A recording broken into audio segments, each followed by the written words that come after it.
What is up, everyone? Brandon Ferst, aka First Report, representing the First Off the Bench podcast network. Everyone comes off the bench. We are First. Welcome in to another edition of the Changeup presented by the First Off the Bench podcast network. Of course, we're breaking down everything Major League Baseball has to offer. And of course, when I say we, I mean myself and my co-host, Bryanna Winner. You can find Bryanna at bwinner12. How are you doing today?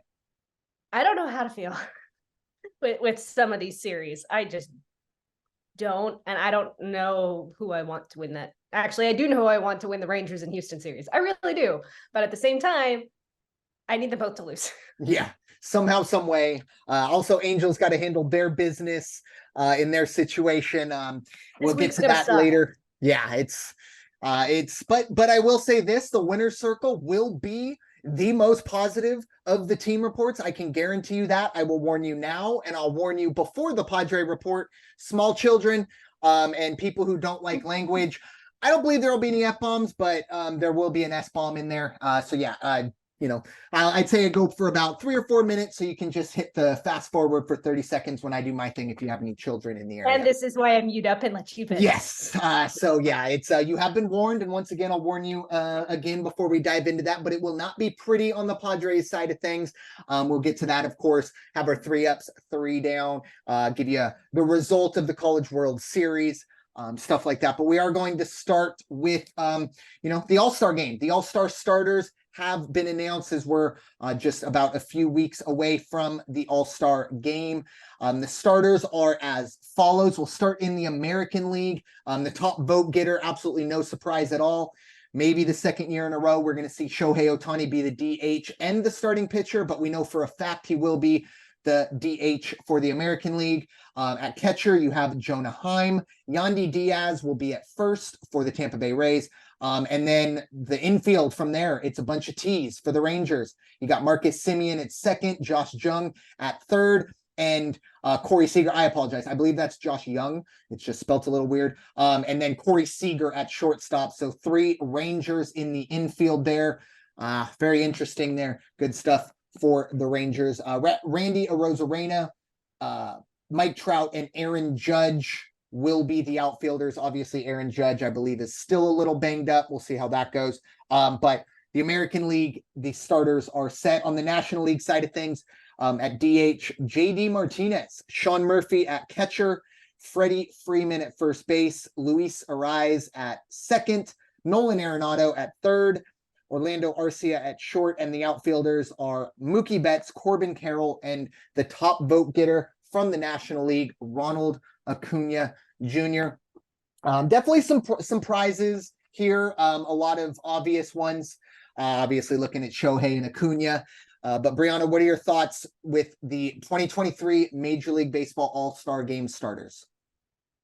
Texas, it's much deserved. Yes. Texas is obviously not a team that we thought was going to be leading the West, although I'm very happy for it. I just need the Angels to catch up. And look, I hope Trout can just start hitting after this All-Star break, because he needs to do something. He's been in a major slump. Obviously, I'm not going to get too much into it. Ohtani is just Ohtani. There's no other words that you can describe him. And Corbin Carroll from the Diamondbacks, he is a rookie, guys. Yep. He is a rookie. And he's going to be starting in center field. And honestly, I'm very happy for the Diamondbacks right now. And that's not just because I'm in Arizona. But Corbin Carroll really deserves that. He's pretty much brought this team the extra oomph that they need. I agree. Obviously, he was, the odds-on favorite to be Rookie of the Year, but I don't think anyone expected this. Maybe an all-star game, but an all-star start in center field. Congratulations to him. Back to the Rangers. Yeah, 4 starters. It's the most of any major league team. The Braves are right behind them with 3. Really, really interesting stuff. Obviously, the Rangers having a fantastic year. But Josh Young, another rookie as well. He'll be getting a start at third base. So good stuff there for the Rangers. And then also another bit of news on the Rangers as well. About 30 minutes before we hit record, it was announced that Aroldis Chapman going to be closing games for the A's or the Rangers going forward. So we'll see how that goes.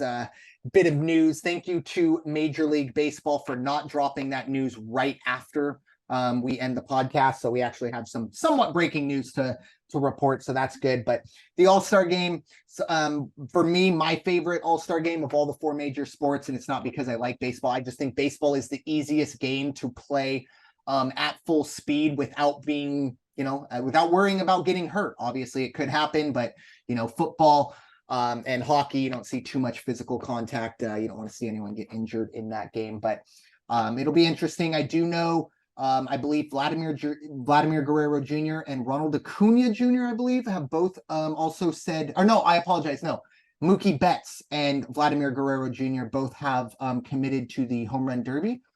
So that'll be interesting. I do think there were some others that have said yes, but those were definitely the 2 top headlines.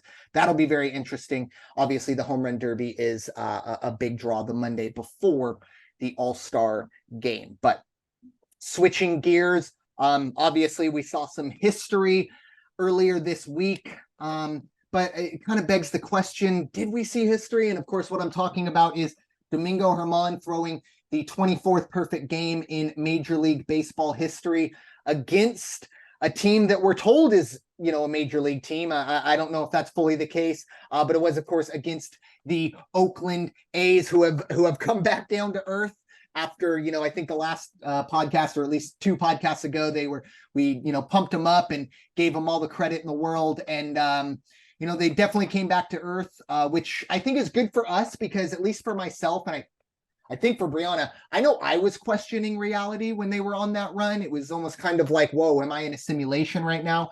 So the fact that they've kind of come back down to earth makes me believe that, okay, all is right in the world going forward. But Bryanna, the question is, does the fact that Domingo German threw a perfect game, does it count any less because it came against the pitiful Oakland A's? I mean, a perfect game is a perfect game no matter who it's against. I mean, you can't ever take that away from him, even if it's against the worst team possible in baseball. I mean, it's much deserved. Not a lot of pitchers can do that now at this point. I would love to see Ohtani do it, but I doubt they're going to let him. But look, don't take it away from him. Even if it's against the A's, he still did the work for it. So it is deserved, and it does matter. Yeah. Good for him. I agree. I think obviously the difference between a no-hitter and a perfect game is huge. 27 up, 27 down. You're also getting help from your defenders, right? You can't have any errors. Everyone's got to make their plays, make good plays. And on the mound, you also got to make sure you're not walking anybody, hitting anybody, things like that. So I think at the end of the day, this might count a little less, I guess, if you really want to dive into it. But a perfect game is a perfect game. I mean, I played Little League for whatever, 10 years, whatever the time is. And I never saw a perfect game. And we're talking about 6 innings.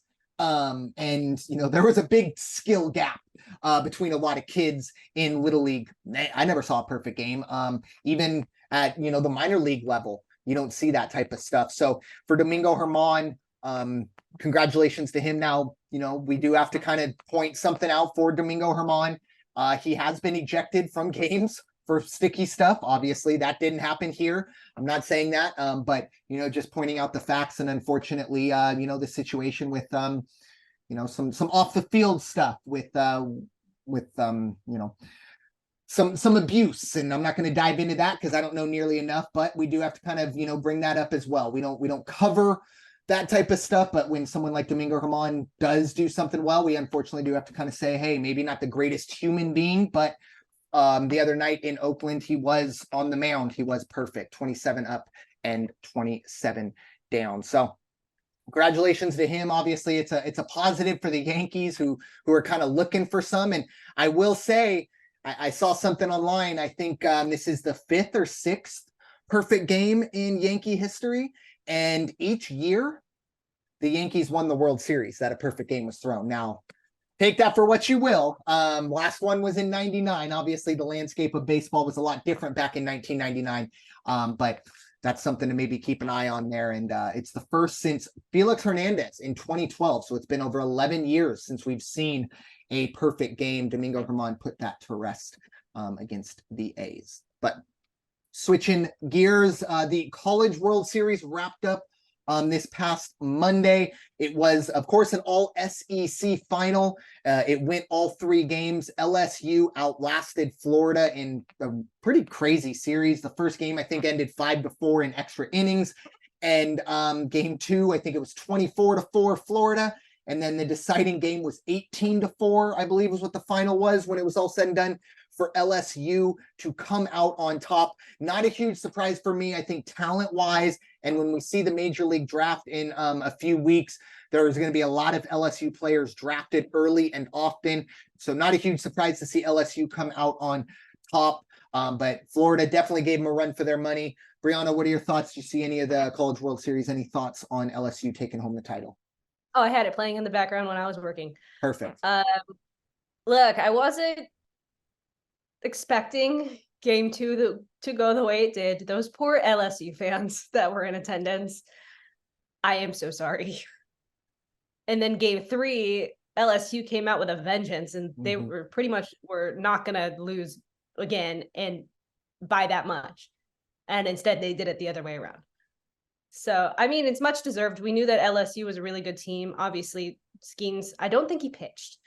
He did not pitch in the champion. He pitched in the semifinal, I believe it was against Wake Forest. And it was the kind of whatever winner goes to the College World Series, and the timing of it. I believe he would have been available for kind of maybe 2 innings in the third and final game, but they didn't need him up 18-4. They could have trotted me out there and they would have came out on top. But he didn't pitch in the actual championship series, but he did pitch to get them into, and he pitched very well as well. Look, Skeens is going to be one of the top picks in this year's draft. Obviously, I can't remember the catcher's name, but he ended up getting hurt mid-game, and it came out that he had a fractured shin.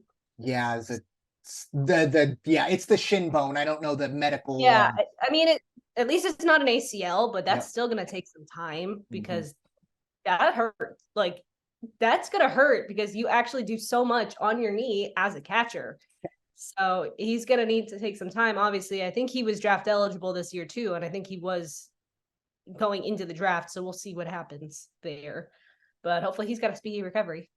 Yeah, I believe just awesome teamwork. It might have been Skeens who did it, but he gave homeboy a little piggyback ride out to the dog pile, so we could enjoy the dog pile, even though he really wasn't necessarily able to get out there. That's a teammate right there looking out for you.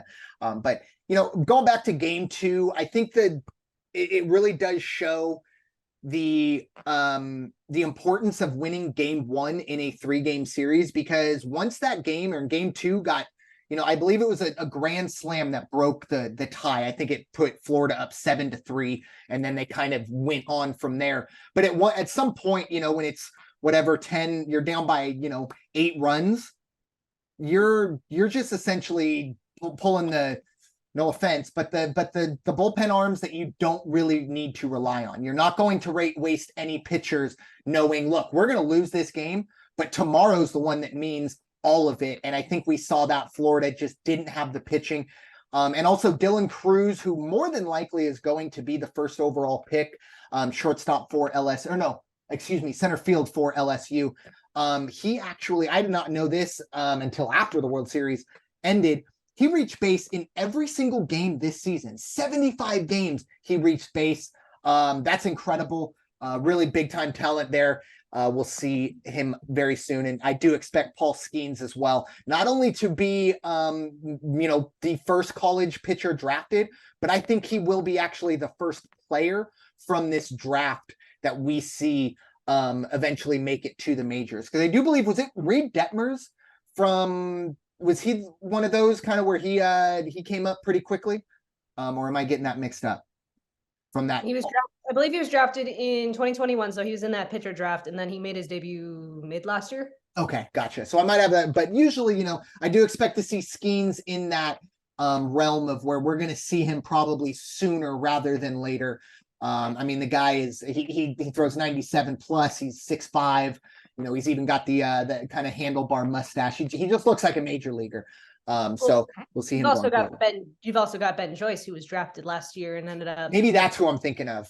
Made his debut this year. I don't know anything. I haven't seen anything whether he's still on the injured list or not. Also, going off a Grand Slam, I witnessed a Grand Slam in Little League to run rule a game. Oh, like over the fence or over the fence? Whoa, because that's a big difference in Little League. On Saturday. Wow, good for him or them.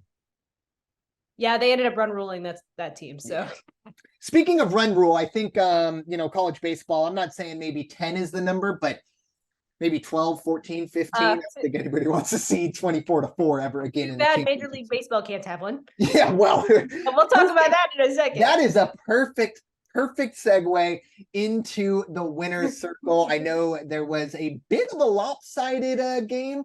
That'll be in the middle of it. That'll be there first. So, but yeah, it is time now to step into the winner's circle, see what's going on with the Halos. Bryanna, the floor is yours. Injuries are a struggle. I don't even know what Rendon is out for, but he's out yet again, and I could care less of what he's out for because he has been out majority of the time he's been with the Angels. There's no point. Just send him off. Just send him off somewhere. It's not doing him any good. Gio Urshela, though, with the broken pelvis, and he's out for the season, and Zach Nito has an oblique injury, so he's on the IL as well. Don't know when he's coming back. There have been some trades made with the Angels. I don't like that they have traded away minor league pitchers. But considering how Rendon and Urshela are out and Nito is also injured, I think this is much needed. We ended up getting Eduardo Escobar from the Mets and Mike Moustakas from Colorado. I probably should have mentioned that one when it got closer to Colorado. Look, since the last podcast, they went 0-2 against the Dodgers. But I have nothing bad to say about it. Yes, I would have wished they would have taken one. But Detmers pitched a fantastic game. Yep. And they only lost 2-0 in both games. I can't be mad. It could have been so much worse. Now, for the fun part, and I'm going to leave some time for you after I talk about game 2. So they lost game 1, 7-4. They lost game 3, 4-3.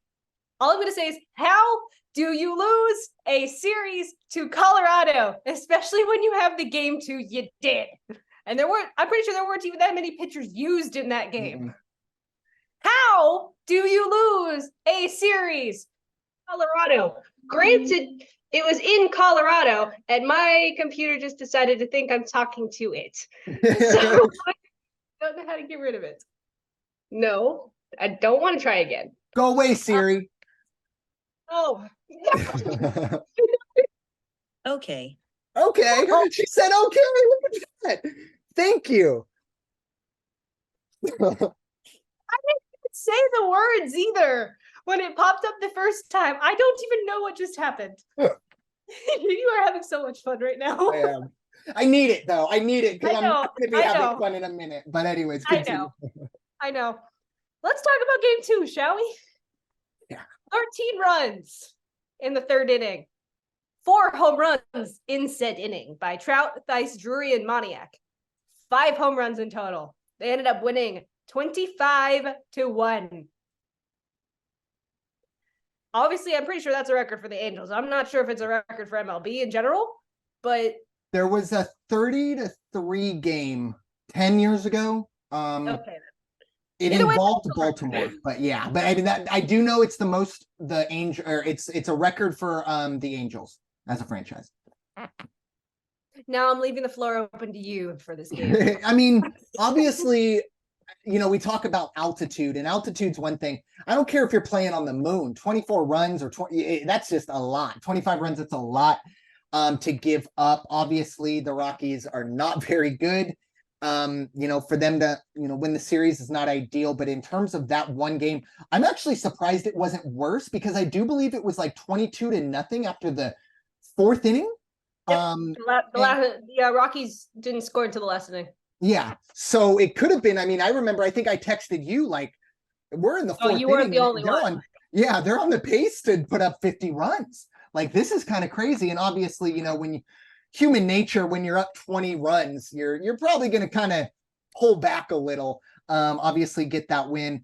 But unfortunately, as you know, my old coach used to say, save some for tomorrow, boys. And that's kind of how game 2 was. You know, you would have liked to take maybe 10 of those runs and put them towards either Friday or either game 1 or game 3, but it's not the way baseball works. Still very interesting stat line. Definitely one of those scores you have to open up and look at the box score right away and figure out how did we get here in the 4th inning. But very, very, very unfortunate for the Rockies, but for the Angels, nice little, you know, display of power, and hopefully they'll forget about the series as a whole. Yeah, I really hope so. And then they faced the White Sox, and they tied the series with the White Sox. That's not good. 4-game? Yes. Okay. In Tuesday's win, Ohtani struck out 10 and homered twice. It was a 4-2 win. And then he hit on last night, he hit an Angels record for the month of June for his 14th home run of the month. And they still lost. Hey, at least they didn't lose 3 games of that series. I'm okay with that. I'm just happy they tied it. But look, this week is not going to be pleasant for the Angels going into the All-Star break, and it's not going to be very pleasant coming out of the All-Star break either. Look, they've got Arizona today through Sunday. They're at San Diego Monday through Wednesday, and I know that you're going to have quite a bit to say about this. And Friday and Saturday, they are at the Dodgers once again. After the All-Star break, they start off with the Astros. Again, it's not going to be pleasant. So maybe the next podcast is going to be me talking like how you will in a second. And I'm going to mute up and let you vent. Thank you very much. Another warning, you know, delicate sensibilities, small children, put them away. No guarantees I'm going to cuss, but just to be sure, because obviously for the Padres, it's been about as bad as it can be. This is a team that had expectations that were through the roof, and we are halfway through the season, the exact halfway point of the season, and the Padres are 37-44. They are 10.5 games back. They are currently on a 5-game losing streak and are 3 outs away from going on a 6-game losing streak, where, of course, recording on Friday, the 30th of June, the Padres are in Cincinnati right now, one of the hottest teams in all of baseball, Cincinnati. And they, as I said, they're down 2-1, top of the 9th. Don't have it on in the background because personally, I can't watch this baseball team anymore. It's like watching the same terrible movie over and over and over again and hoping somehow, some way, the director has figured out how to do his job. And that's the biggest thing for the Padres, figuring out how to do your job. I'm not asking for these guys to hit 10 home runs. I'm not asking them to put up 25 runs a game. I'm asking you to hit with runners in scoring position. I'm asking the bullpen to get your heads out of your asses and finish games.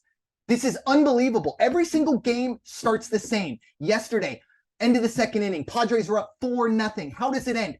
Padres lose 5-4.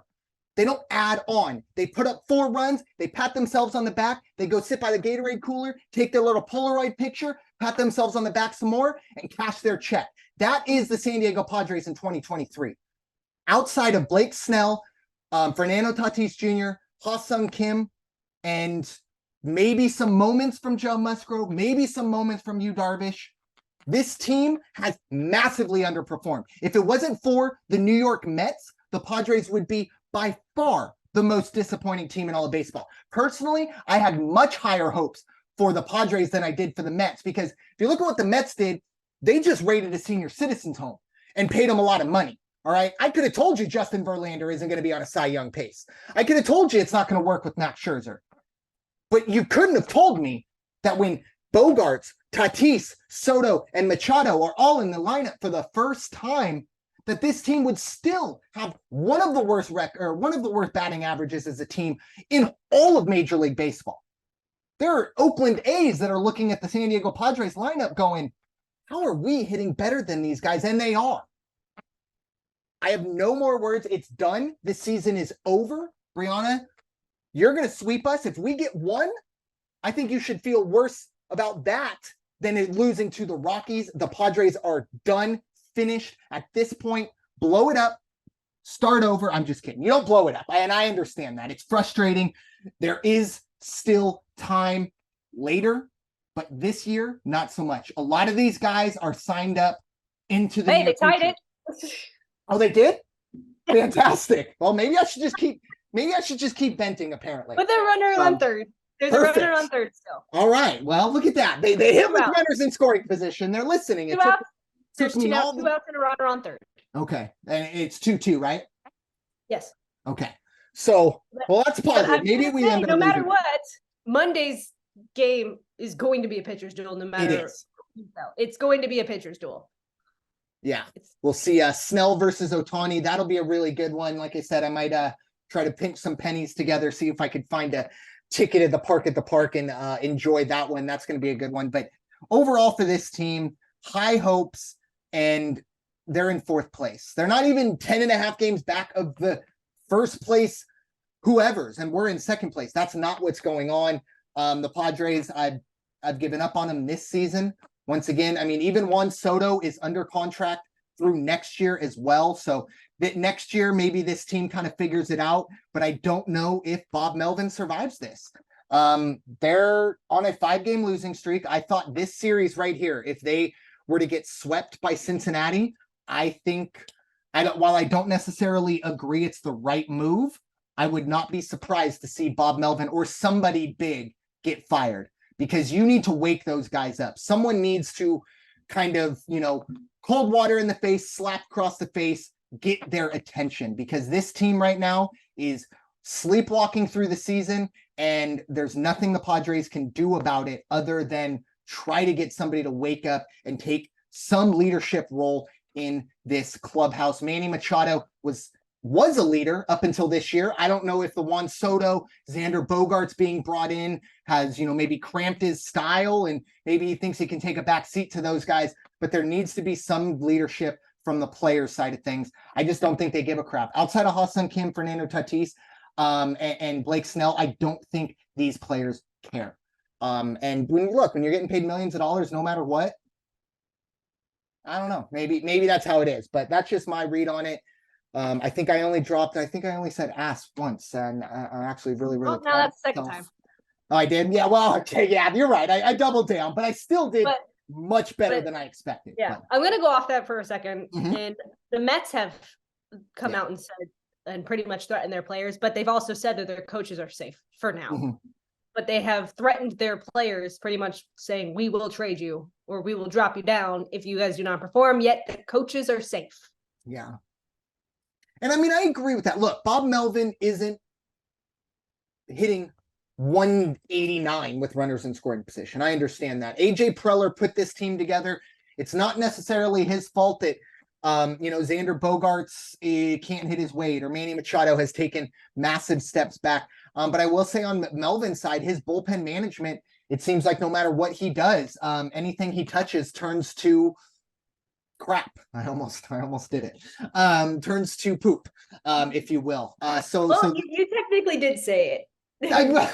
I mean, not for the young ones. The young ones didn't hear it. Some of the older ones know what I'm talking about. But it's not great in Padre land. But luckily, look, the one positive out of all of this, and this is really sad to say, the one positive is if you've been a fan of the Padres for this long, this is just another season. I mean, pre Manny Machado being signed, the All-Star break was the unofficial end of the Padres season. We were pretty much mathematically, not mathematically eliminated, but all but mathematically eliminated prior to this point. So there is, I guess, still a little bit of hope. I don't have it. Still, 100 games to play or 80 games to play. I don't see it. I don't see the Padres rebounding and making any. I don't even think you see this team as a playoff team. But at the same time, they can't really sell. You're not going to trade Manny. You're not going to trade Fernando. You're not going to trade Xander. You're not going to trade these guys. So you just kind of have to grin and bear it. And we'll see you in 2024, but that's all I got. Let's get positive, huh? Because I gave myself. You're the ups, so Yeah, so it's funny too because I wasn't quite sure if I was the ups or downs, and I said, you know what, I didn't care. Yeah, I'm taking the ups because I know how negative my Padre report's going to be, so I'm going to try and do a quick 360 on that. So it is time to dive into our 3 ups and 3 downs. The first up is going to hit close to home here with the Padres, and the first down is actually going to hit close to the Padres as well. But the Cincinnati Reds, they have been on a absolute tear of late, and they've 7-3 in their last 10. I believe they had a 10 or 11 game win streak not too long ago. And they are technically tied with the Brewers. Obviously, it depends on what happens in the Padres Reds game. But for the Reds, they're getting their young players up and they're performing. This is a huge surprise to me. I did think that the NL Central was wide open, but I didn't think the Cincinnati Reds were going to be a team that were going to take advantage of that. But they are looking like a legitimate playoff team. And maybe the NL Central champion won't be as bad as we think. We might see 90 wins out of the NL Central. Who knows? But Bryanna, what are your thoughts? Cincinnati Reds are first up of the week. I mean, to be fair though, it was like a 3-team race for quite a bit. And then this first down ended up just falling flat on their faces. And obviously I'll get to that in a second. But look, the Reds have had some really bad luck in the past. They were not good last year either. So honestly, I'm sorry that it's happening right now against your Padres, but I'm kind of happy to see them performing, kind of like how I'm happy to see Baltimore performing. And I really want Baltimore to win that division, but I don't think it's going to happen. But at the same time, the Central is the Central. Who knows what's going to happen? Cincinnati can have a downfall like this, like the down of the Pittsburgh Pirates, who I'm just going to lead right into right now, who, despite their 3-game win streak, have only won one game in the previous 10 games prior. So sorry, but Pittsburgh was on an absolute tear for a while, and then they fell flat on their face. So the question is going to be, is this going to happen to Cincinnati or not? Yeah, and the Pirates did fall flat on their face, but the Padres were there to say, you know what, that looks like fun. They helped them up, and they fell flat on their face because those were the sweep. We're talking Padres. Always. I can't. It's stuck there. But yeah, I tried to stay away from it. Tried to, but the Pirates obviously, they've underperformed from what they were doing. I think if you would have told a Pirates fan, the beginning of the season that they'd be in this situation, I think they would have taken it. Obviously, this little, stub in their toe, the last, essentially 2 weeks minus the Padres series, they've been, only 4 games under 500. If you would have told me that at the beginning of the year, I would have said that's as good as I would have expected the Pirates to be. The problem is, though, they're in 4th place now in a division that's better than I think we thought. Obviously, St. Louis, I don't know what's going on there, but let's not talk about St. Louis. Totally adrift. They're gone. They're retired. We're not talking about them. Oh, no, they're not yet. They're not yet Because we have hope. I'm close. I got the downs next week. If this continues, I'm going on and we're retiring them. But we've only got 1 week until the All-Star break, so yeah, it better figure it out. Yeah, but yeah, it's unfortunate for the Pirates. But I do think in that division, still only 4.5 games back. I don't think they win it. I don't think they're a playoff team, but there is still hope for the Pirates. They got to turn this around. They got to get off the downs list going forward. Our second up is going to be, we're going to stay in the Central, but it'll be the American League Central. It's the Cleveland Indians. It's really hard to point at any of the AL Central teams as an up, but the Guardians, I almost did it. The Guardians have really kind of worked their way back into the AL Central race. They're only a half game back. They're 6-4 in their last 10. They have lost 2 in a row, but I mean, look, this is the NL or the AL Central, so you got to take what you can get.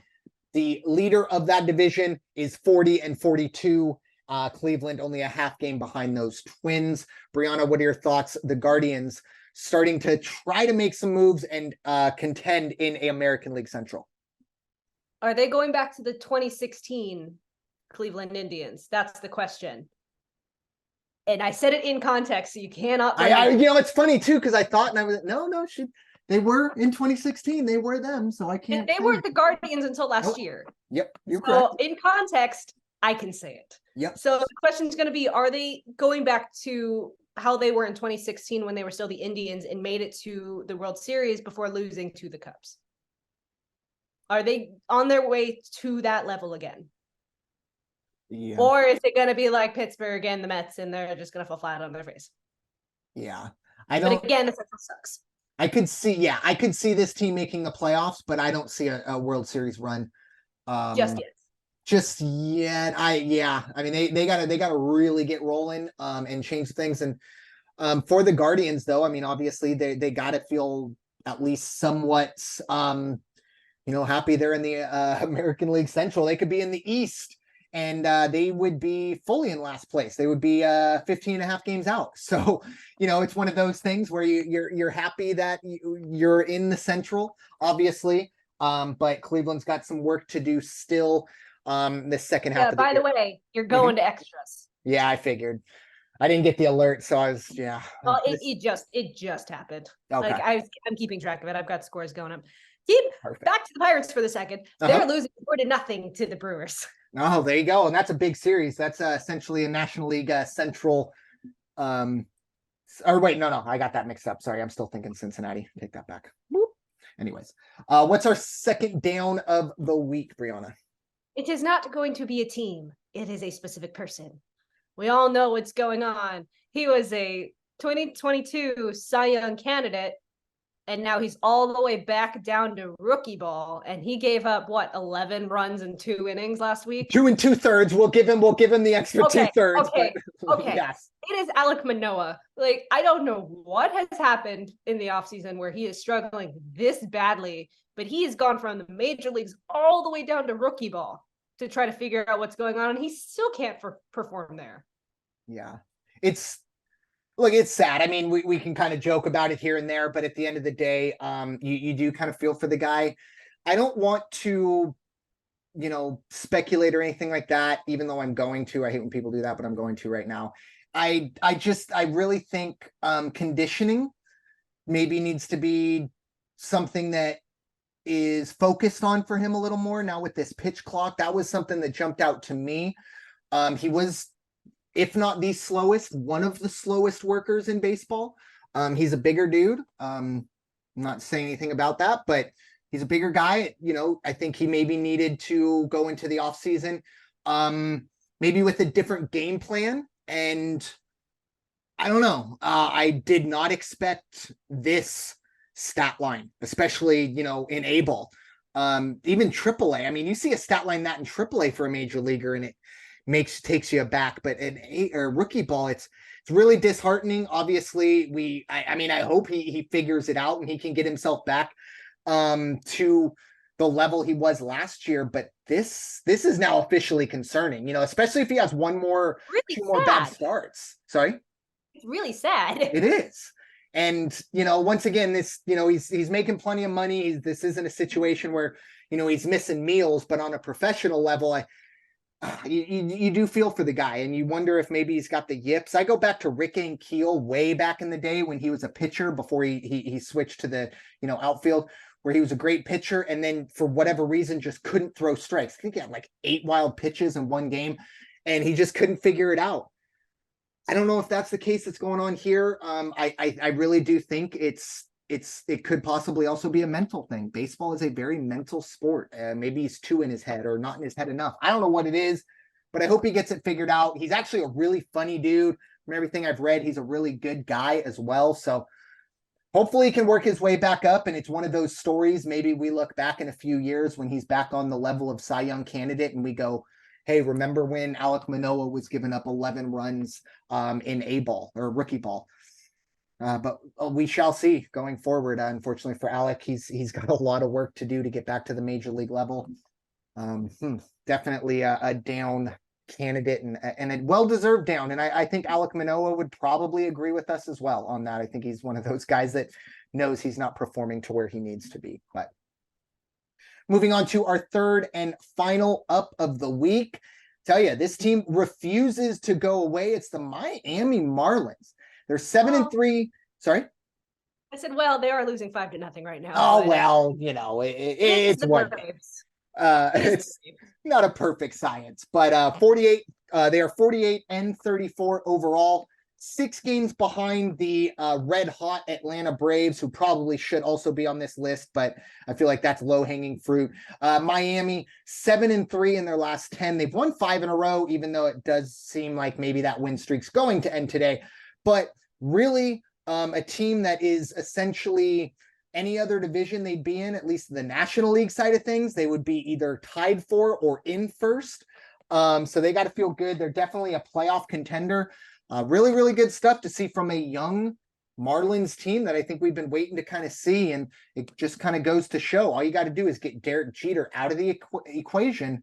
And this team's figured it out. And I will also say this. Is it Kim Na or is it Kim? I had a feeling you were going to mention her. And I really shouldn't without fully knowing her name. But this is something to where we're seeing the moves she's made. That was what, 3 years ago that she was put and we're seeing that pay off. And I think that's absolutely fantastic because, you know, baseball is such a cutthroat sport. I mean, we're talking about AJ Preller possibly being fired. And for her to kind of be obviously that first female in that position and to excel at it, I think it's great. And it's something I think maybe isn't talked about nearly as enough, and myself included. I'm guilty of that as well. But that's definitely a storyline I think going forward I would love to maybe see brought out a little more going forward, and good stuff all around. But Bryanna, what are your thoughts? Miami Marlins looking like I don't know if they're a division contender, but they're definitely a wild card favorite. Yeah, they're definitely a wild card contender. It's just unfortunate that they are facing the Braves this weekend. That's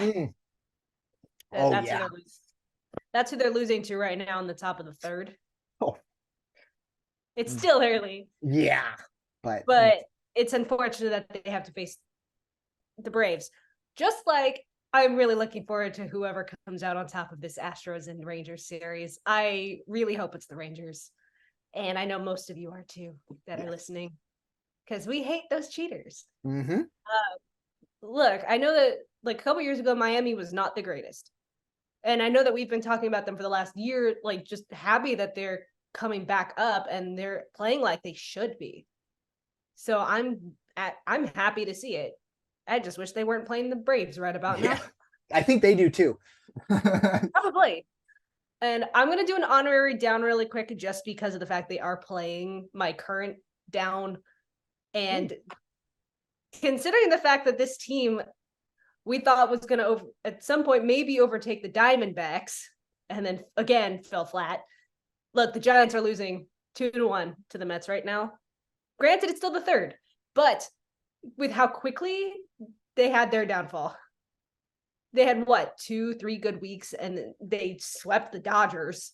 And then all of a sudden they just can't seem to win games. Although I was very happy for the Dodger sweep. They beat them 15-0 in one of those games. Yeah, that was crazy. That was great. So now I'm going to move on to my actual down, who are the Mets. They just keep progressively getting worse. They are now 17.5 games back of Atlanta. And they are in fourth in the division. They're 3-7 in their last 10. But what? Aside from Verlander, just old age. Like, he's getting older. He's not the pitcher he used to be. Obviously, we could say that about Kershaw, but I don't know what Kershaw is on right now. But he is doing amazingly well. But back to the Mets. I don't know what they are doing, but something needs to change. Yeah. And we kind of talked about it before we hit record in terms of Steve Cohen kind of saying that the coaches are safe. This is falling on the players. That's kind of where he's pointing the finger, and he's not afraid to look. Steve Cohen, he'll pay you $30 million to leave. If he needs to, that's what he'll do, and that's how baseball is a lot of the time. Obviously, it's going to be interesting trade deadline wise. I think even with Verlander's struggles, I think there's there's a team out there that would be interested in Verlander or Scherzer or, some of these other guys if they're available. It's going to be interesting, though, to see what the Mets do, how much of sellers they are, because I think they have to be sellers going forward, but it'll be interesting to see how much. And I do, once again, just want to thank the Mets for being a bigger disappointment than the Padres, because that's kind of what the national media is focusing on right now. They always do with the New York media, or with the New York teams, which is, in this case, a positive. But yeah, I just do want to thank the Mets for being even more disappointing than the Padres. So, well, now your Padres just need to hold on. Yeah, I know it's 3-2. Juan Soto hit that double. So, sorry. 4. Oh, 4-2. Beautiful. They need to hold on for 3 outs. They need to do something. Well, the big key with the international tiebreak with our runner on second, I feel like you have to get multiple runs in your half. That's the only way you can really, really feel okay. But we'll see how Hader does. Look, it's not set in stone that Josh Hader is going to come in and get the job done. But anyways, he already pitched in an inning. He did? Lovely. Yeah, I see. I'm kind of just getting caught up here, so I do apologize. I shouldn't be talking out of my butt like that, but I am anyway. So, well, we'll see who's coming in. That does not make me feel good, but that's not ideal. So we'll see if the Padres can hold this out. It looks like the inning just ended, so they are going to go into the bottom of the 10th, up 4-2. But by the time you hear this, you'll already know what happened, and hopefully you're not laughing at me. I was hoping it would have been over by now for your sake. Yeah, I know, but I have a bad feeling about this. But anyways, yeah, that's all we got. Bryanna, final thoughts for this episode of The Changeup? I've got nothing. Your Padres just need to figure it out. Not against well, the not Angels, too much. I was just gonna say, I was like, hey, careful what you wish for. Careful what you wish for there, Miss Winner. But yeah, I don't know. I have very low. It's Kerr. I don't have any I had final thoughts. Happy 4th of July, everybody. Yeah, happy 4th of July. That really threw me off right there. Kerr is coming in to save the game. Bryanna's just loving it right now. That I want to go back and see that actually. I'm going to go back and watch that video and see my reaction to that, because I can only imagine what it was like. But happy 4th of July, everybody. Don't drink and drive, in all seriousness. Be careful with the fireworks. Go into the 4th with 10 digits. Go into the 5th with 10 digits, please. But yeah, be safe. Enjoy it. Spend time with family. And then, just remember all those who, made the ultimate sacrifice so that we could be celebrating on the 4th. But with that, thank you all so much for listening to this episode of The Changeup, presented by the First Off the Bench Podcast Network. Everyone comes off the bench. We are first. It's time for y'all to go wash your hands and stop hating, everybody. We'll talk to y'all very soon. Take care.